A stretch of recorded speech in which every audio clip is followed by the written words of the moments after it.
morning, everyone. Welcome inside the Faith Loop. Glad you're joining us here on Wednesday, September 6th, the year of our Lord, 2023, and my sister Leanne's birthday. Yes. Happy birthday, Leanne. Yes. Happy birthday, daughter. Yeah. She, we won't, I don't know, I ain't gonna say. No. I'll leave it to her. She probably wouldn't care. But she is older than me. I have two sisters older than me, and I have two sisters younger than me. So there you go. I'm right smack dab right in the middle. Yeah. Yes, you are. So there you go. But love you very much. Hope you have a good day. But anyway, glad you're with us on this Wednesday. Again, this evening, actually, we got Bible study. Mm-hmm. If you're so inclined, if you would like to join us, I'm speaking on the good news. Continuing, I like to do this. I like to explore a subject. I've done this for quite some time because I do one Bible study a month. And I think it, because it gives me an opportunity to explore the subject matter. I think through it. I look at these things and, you think, well, you don't have a lot of time, this, that. Hey, you know what? Here's information. I think I'm going to share with you my thoughts on things, what the Lord has shown me. We have question answers or questions and different things. Go study. That's what it should be. And then if you have questions, you can ask me too. Be happy to talk to people. I think this is what we're missing in the congregation of the saints. I really do. I think we're missing fellowship and conversation. We sit around in Bible studies that are curriculums that have been created. I'm not creating a curriculum. I'm sharing with you the things that the Lord has shown me in my life to correct me in my walk and correct me in my life, to correct me from being in rebellion. Mm-hmm. And this is the way it is. Discipleship, what is it? Discipleship, well, it's to teach, to instruct. Well, what is that? What does that mean? How do we do that? And we set these rigid curriculums based within these foundational pieces of Christianity that keep people bound to the institution, rather than freeing them from the bonds of missing the mark that create death in our lives. And I think this is what we need to escape from. I believe that very much. I know there's a lot of people that go to, we'll put it this way, go to church. I remember the first time you said that. Gosh, Dad, that's been years. I was a kid. How do you go to yourself? And it's true. We may all assemble in one place. That's what the assembly is. Yeah, the church assembles. The congregation, the called out assemble. The ecclesia. We have created this word that started back around the 14th century. It's how we translate ecclesia. It's nowhere close, I guess. It's a German word, but I've looked at this before. It's weird affiliation. I know this is kind of off the beaten track, but it's the good news. What is good news? Go to church? So when we say go to church, it means we show up at a building somewhere that has an affiliation to a denomination on it that we believe is foundationally in this institution we call Christianity. What does that mean? And this is what's tragic about our world today. I believe that very much. This is why we are in a crisis of identity and have been for some time. As noted, it's approximate 2,111,416 days. That's a lot of days, Pop. A lot of days. And what was our first, Lauren? Do you remember what we first calculated that at? What, 6,000 years or something? I think it was something like that. I don't know. It was something like that. 365 times 6,000. I think it was something like that. We did that. It's just an approximate. But it's close enough for government work. I'll tell you that. Yeah, that's pretty close, about 6,000. Yeah, that's what we did. So, there you go. I think I know what I did. I used the Jewish year to date is what I did, because the Jewish calendar, it's like 5780 something, I think, right now on the Jewish calendar. So, and I think that's what I used. Yeah. That's what I used. There you go. How about that? But we want to continue our conversation from yesterday. I want to do this. I'm going to read it again. I read it yesterday. I read these yesterday. I'm going to read it in the ESV. But it's the 18th chapter of Proverbs. And the first one, though, I'm going to go down to the 21st verse, because this is kind of summing things up. Because Solomon writes, "Death and life are in the power of the tongue, and they that love it shall eat the fruit thereof." It's an interesting statement. Death and life are in the power of the tongue.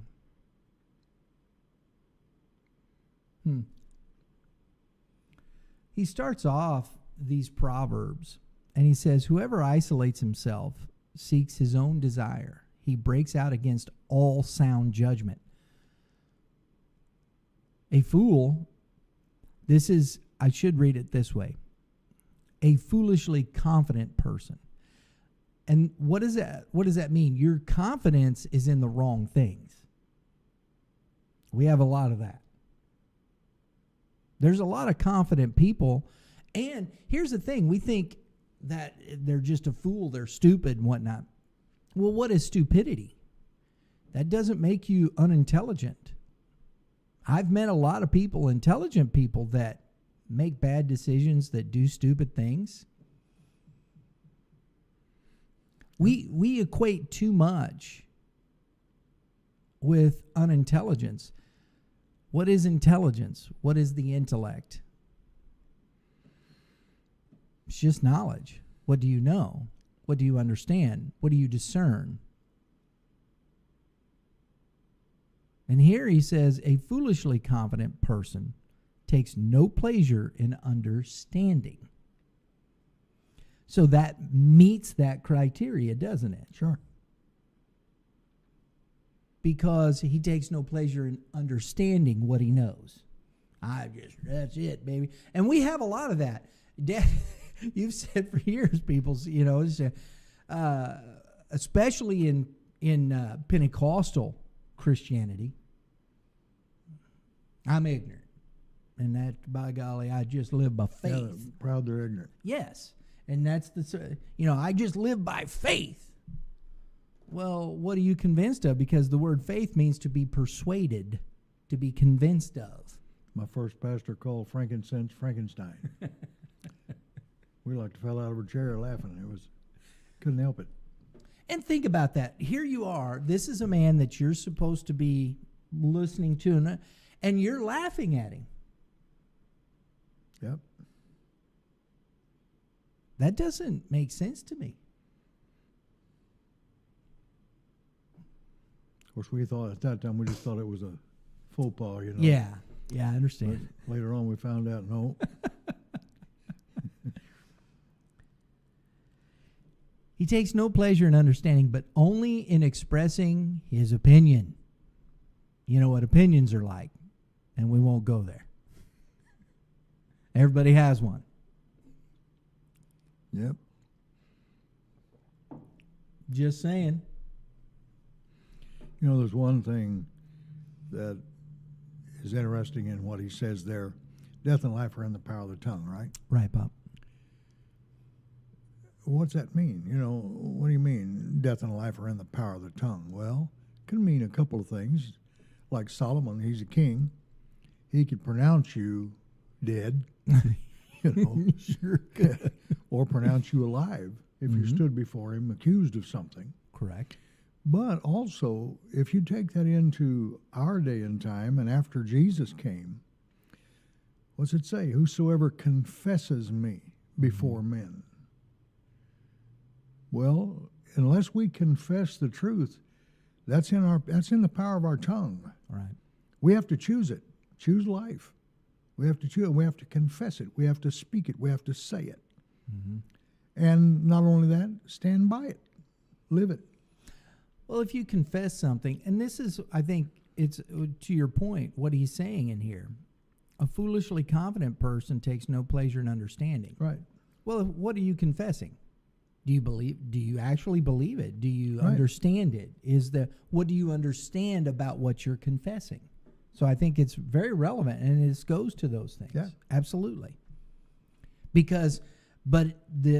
And he finishes, but no, only expressing your own opinion. Right. So, but what do you believe? We got a lot of people expressing opinions all the time. Look at our world today. How many people do you actually believe? We have soundbite after soundbite of somebody making a statement. By golly, I believe in those folks. But their actions determine nothing to that what they said. No. So you know that's not their will. They don't believe it.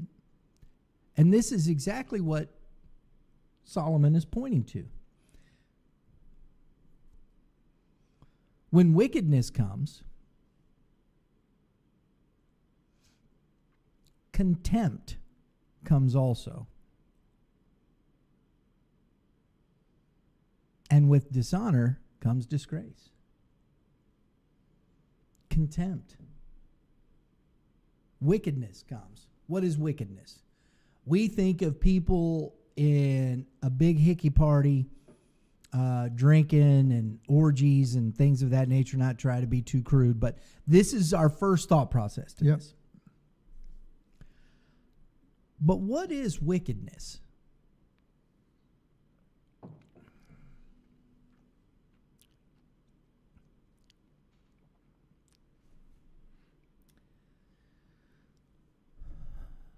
These Proverbs were written 2,000 years ago, right? It should give us the idea and the understanding of the resolve of mankind Mm-hmm.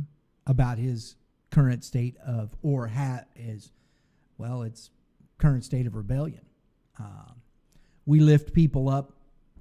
We're lifting a man up right now. We've lifted him up to the highest office in this land, bearing witness to what they say this country is about. What kind of person is he? And what standard does he bear? Is that your will? We talk about the will of the people. What is he representative of? What is it to be wicked? We think of this only in terms of debauchery and drunkenness and these types of sexual immorality, for lack of a better way to put it, instead of what it truly is. Wickedness is just simply the rebellion against Jehovah. Yeah. And to determine your own will. Yeah. Whatever rebellion that is, doesn't matter. You could live clean and everything, but if you rebel against the truth and you refuse to recognize the sovereignty and the person of Jesus, then it doesn't matter. Yeah. We have to recognize who gave us life. Yep. And set us in this place, who gave us our authorship, gave us our authority to speak on his behalf in the earth. But on whose behalf are we speaking? We're speaking of mankind's will, not the will of the Father. Last time I looked. And this is what's important to understand. And when Jesus was here in the earth, he never talked about his free will. And I'm bringing that into a very Christian thought process. He never talked about his free will. I've got free will, and I'm giving you folks free will. In fact, the only will he ever spoke of doing was his Father's will. Yep. So when you have this thought process that man always talks about free will, and I believe this is exactly what you're dealing with here in this thought process. When wickedness comes, well, what does that mean? What is wickedness?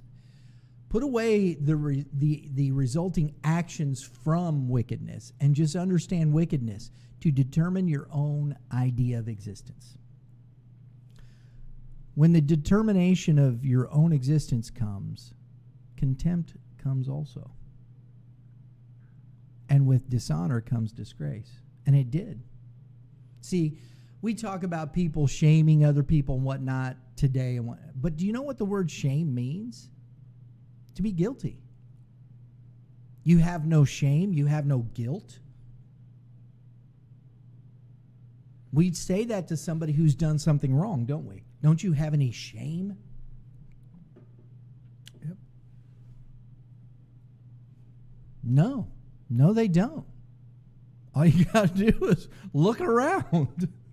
Nobody feels guilt for anything that I'm aware of. Very few people. Yep. It's just part of our society, part of the societies around the world. I mean, you could catch somebody dead red-handed and they would stand up in court and plead not guilty.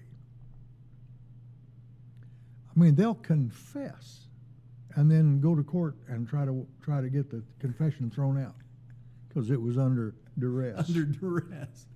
We have no shame, Dad. No, oh no. There's no guilt, and man does not feel guilty, which shows you that it's rebellion. They have completely come to this place in their mind, Mm-hmm. and this is why it comes to this power, death and life are in the power of the tongue. Right. What you said there. This is the thought process behind this. There's no shame. Because it says of them, and they felt no shame. Genesis narrative.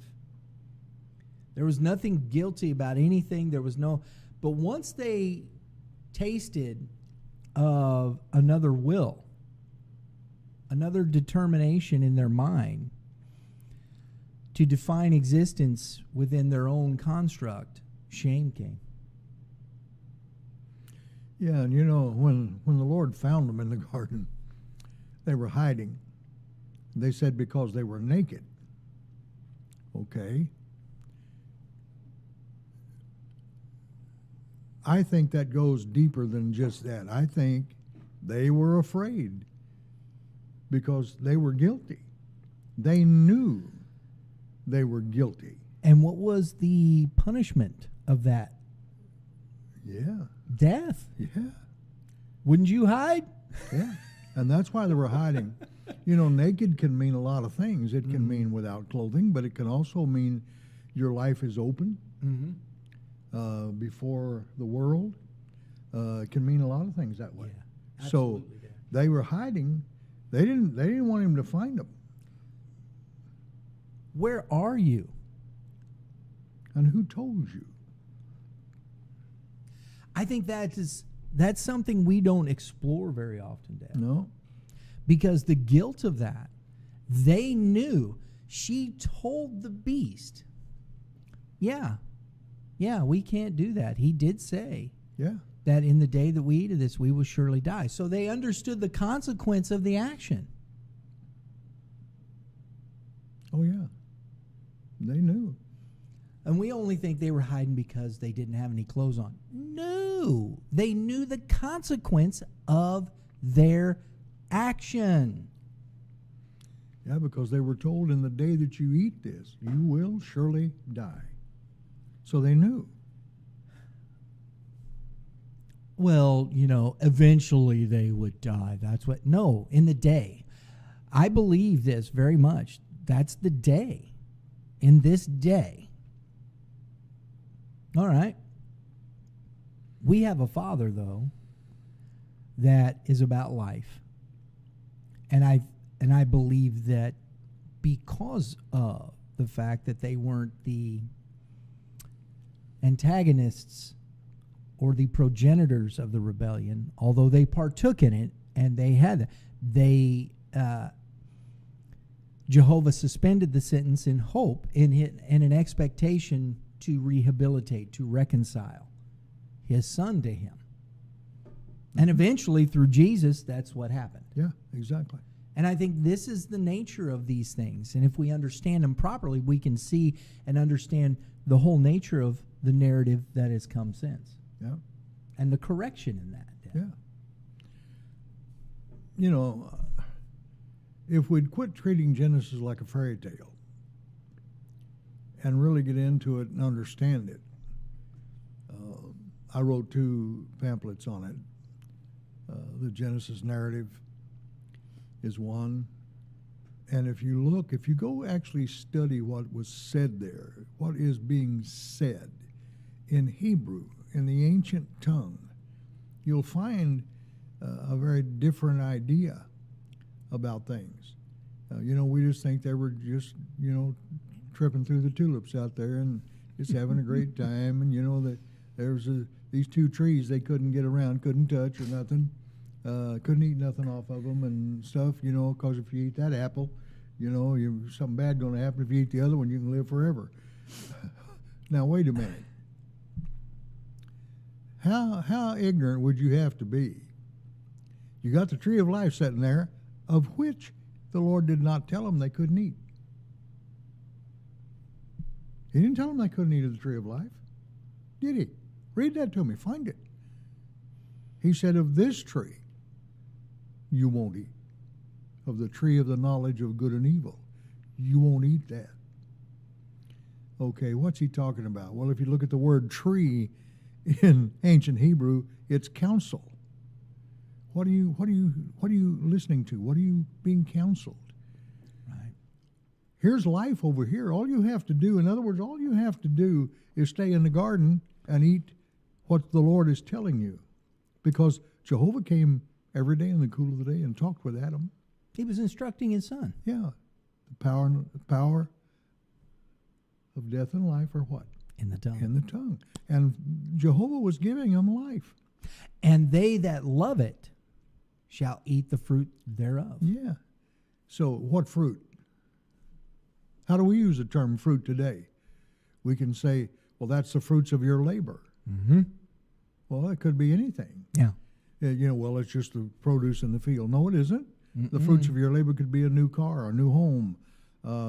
It could be a vacation. Yeah. Whatever. Right. It's the fruit of your labor. But is it an apple? No. No. It's not an orange or a peach. It's whatever you have produced. Yes. And so here we have this story that we treat like a fairy tale. Oh, they were just, out there, and then this serpent came along and talked to him, and they took an apple and bit it. Now, why, if you had the choice of eating of the tree of life, which you were not forbidden, and go over here and eat the tree of the knowledge of good and evil and die, which would you take? Gee, I think I'll take behind what's door number 2. We've talked about this so much. It's amazing, right? Makes no sense. So you can't say there wasn't thought process behind it. There wasn't an attitude. It is rebellion. That's why. And in order to see, we can't say, oh, he just fell. I mean, he was sorry. No, he wasn't. And just to further that point, don't mean to butt in, No, go ahead. Okay. And this is the reason I came to the conclusions I came to. Mm-hmm. If you got 2 trees, and one is not forbidden, the other one is, wouldn't you think that they would have went and ate of that one? Well, what was that tree? What was that tree? It was the counsel, the instruction of life Jehovah was giving to Adam. Yes. they could have eaten of that and stayed with it. It was what was intended. It was what was intended, and that was freely given to them. But they go over here and follow this beast that lied to them and say, no, we'll do this. It's been man's bane from that time to now. And that's just wagging tongues. Yep. Wagging tongues that mean nothing, that bring nothing but death out of that dead. And that's the problem. That's what's problematic to this. We want to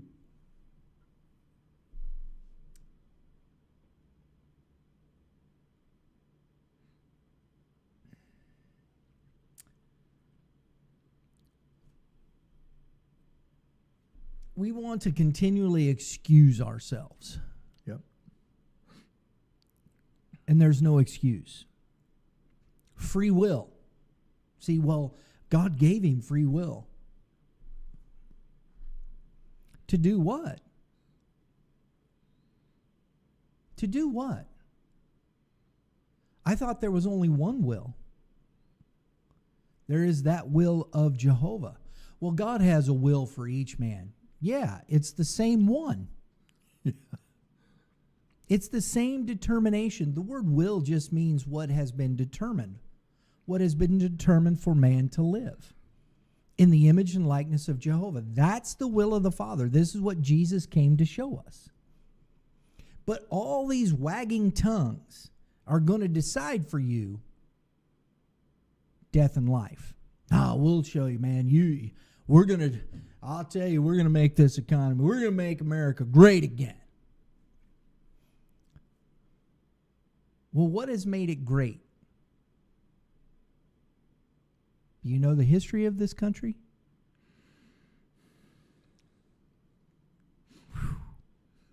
Harsh, isn't it?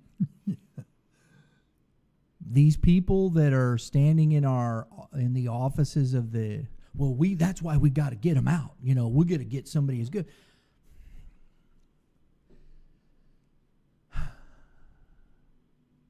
It's amazing to me how we continually choose death. Unfortunate, but that's true. It's amazing. Man continually chooses death over life. He continually sets himself and listens to the tongue after tongue after tongue wagging of their own opinions. Yeah, what? How many people up on the debate stage a few weeks ago? 8? I think it was 8, yeah, right? Yeah, somewhere that way. All differing. Same party. They're gonna fix it. Yeah. We're gonna resolve this. We're gonna get up there and we're gonna take care of it for you. You know how much I believe any of those people? None. I don't believe any of them. I really don't. I know that sounds strange to people. It does, doesn't it? When you say something like that, Dad, it sounds strange. And even in myself, you kind of go, oh, it gives you pause. But what is it that tells me anything's going to change? In fact,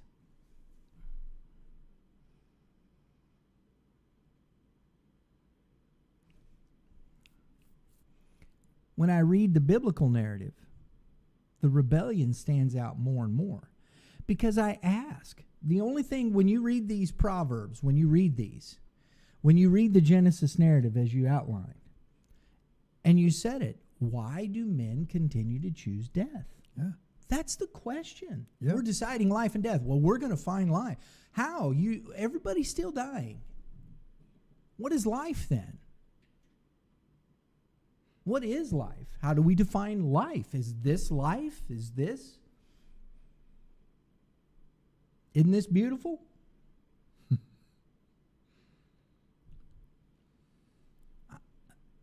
I think we have to truly answer these questions. Yeah, and the dream of most people when they're growing up and everything is they can get a good job, succeed, make a lot of money, and be rich and wealthy, and that'll solve it all. Well, how come that we see all the time wealthy people, rich people who have achieved success, fame, whatever, Mm-hmm. and in their lives by their own hand, many of them troubled that we don't hear about, people that that's never in the news, we don't hear about it. We hear about movie stars and things like that, but we don't hear about the rest of it, that they've got everything that this world could give them, and yet they're troubled. Their minds aren't at peace. They walk around in a stupor sometimes, wondering what's going on. So if that's life, well, then why isn't it pleasant to everyone?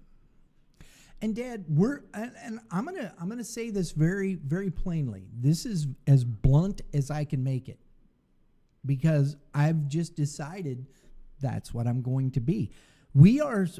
I know I am, and I believe he is as well, because all of this basically has said that he's taught for years, has set me on this path towards Jesus, pressing towards the mark of the high calling of God which is found in Christ Jesus, not the church.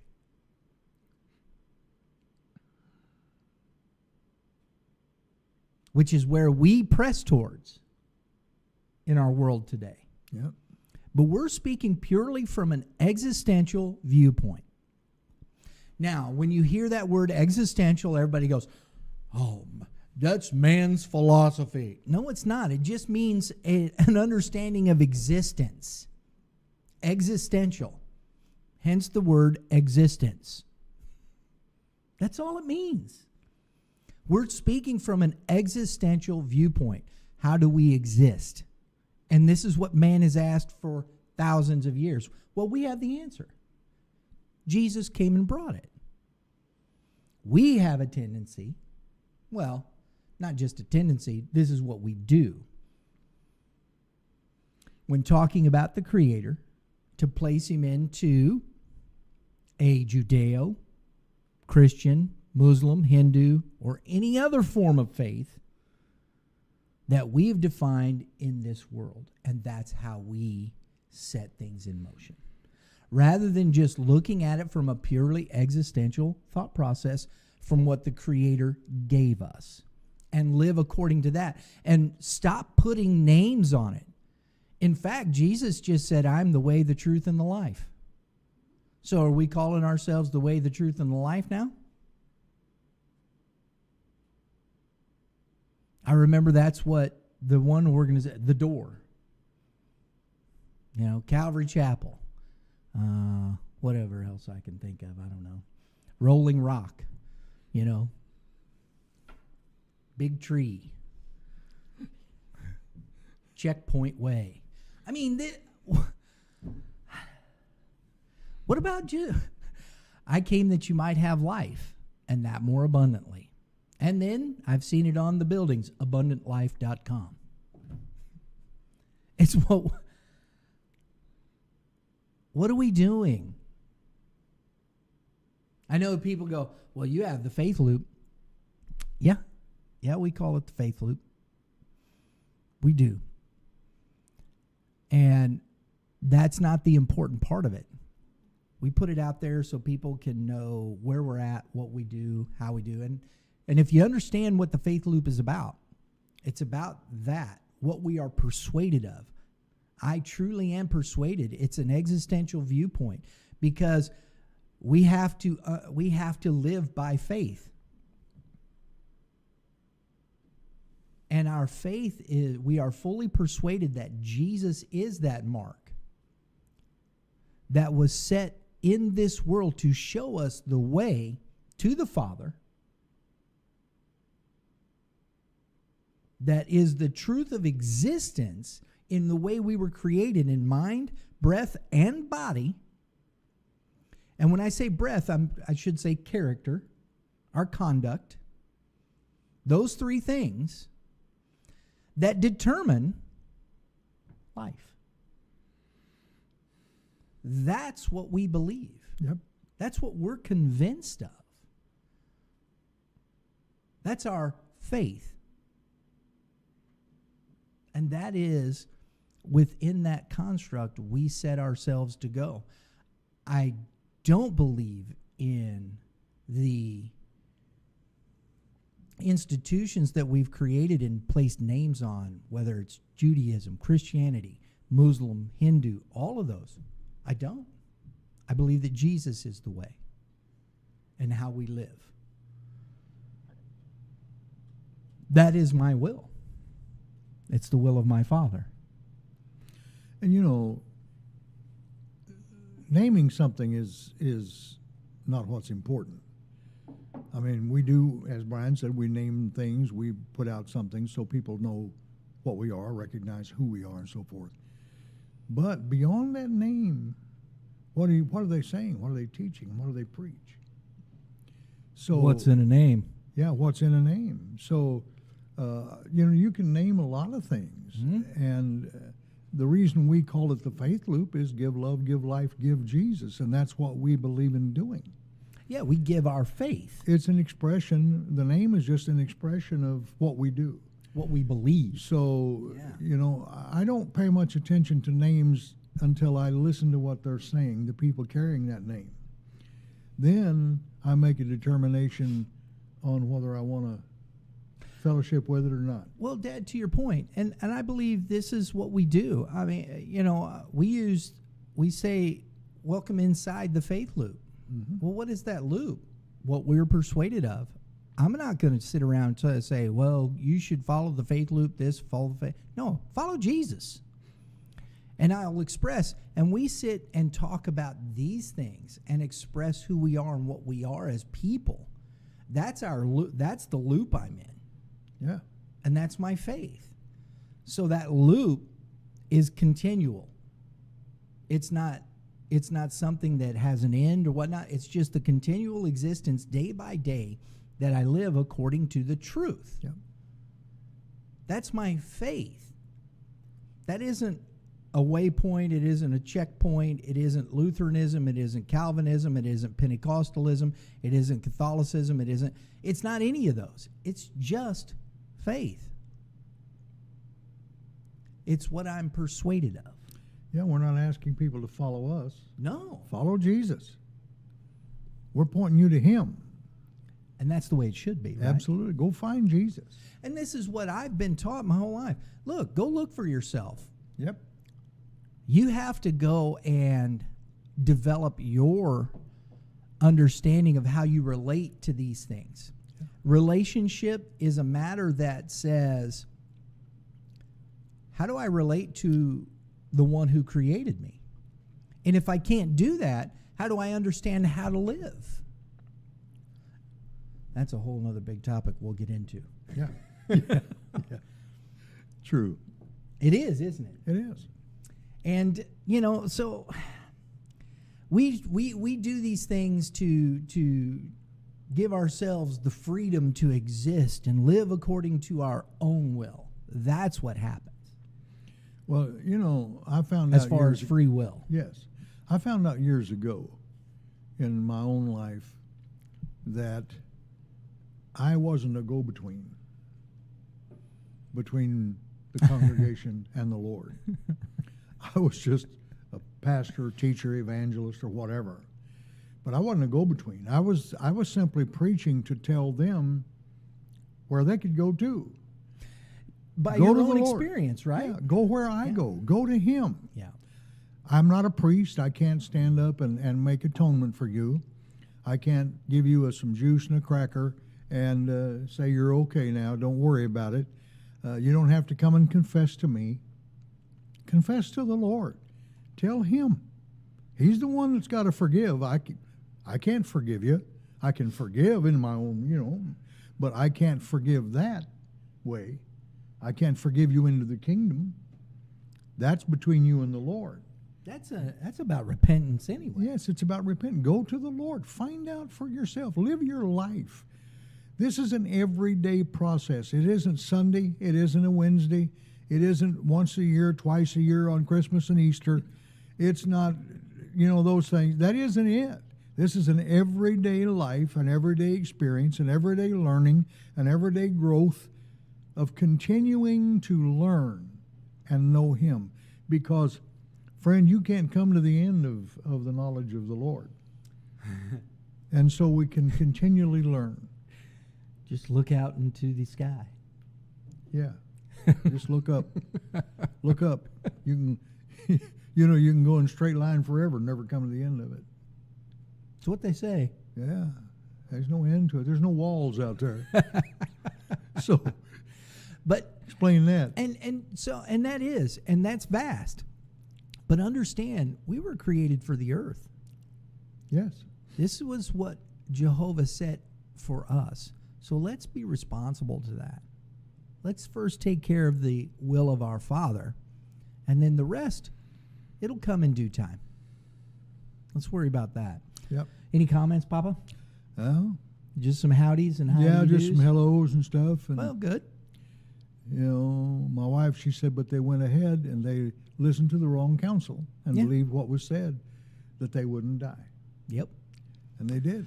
Well, you believe you Good can... morning, Dolly. She's there. It's Dolly Marcus. Morning, Dolly. Morning. Yeah, good to see you. Good. Thanks Yeah. for tuning in. Do She appreciate said it. amen. We're Yeah. glad you're with us again tonight. We'll be live Yep. with Bible study, talking about the good news of Jesus. So if you want to tune in, we'll be there 7:00 Central Standard Time. Central Standard. I know that I guess most people would say, because I think my mother corrected me one time, it's daylight Standard Time, because we're on Well- daylight savings, right? But just Central Time's fine. Yeah, Central Standard. We're in the middle of the country, right there. So there you go. I hope this helped you in your understanding. We'll have the blog up with some references and whatnot, and we'll share that out later in the week. I like to do this. I'm doing things a little differently than I've been doing because I'm writing more in this and trying to create some opportunities to help people go and look at the same things that we're looking at. I'm sharing with you the same references, all the things that we have. If you get an opportunity, go check out eSword. It's a great reference tool. Gives you commentators. It gives you the Strongs. We have another resource from Jeff Benner. It's an ancient Hebrew lexicon. We'd love to hear from you in these fashions. If you want to learn more, if you want to study more, if you want to get into that, we're here as a resource to help you. Please go to our website, contact us. We'd love to help you. Till then, hope to see you this evening. Everybody have a great day in the Lord, and always remember to give love And give life. and give Jesus.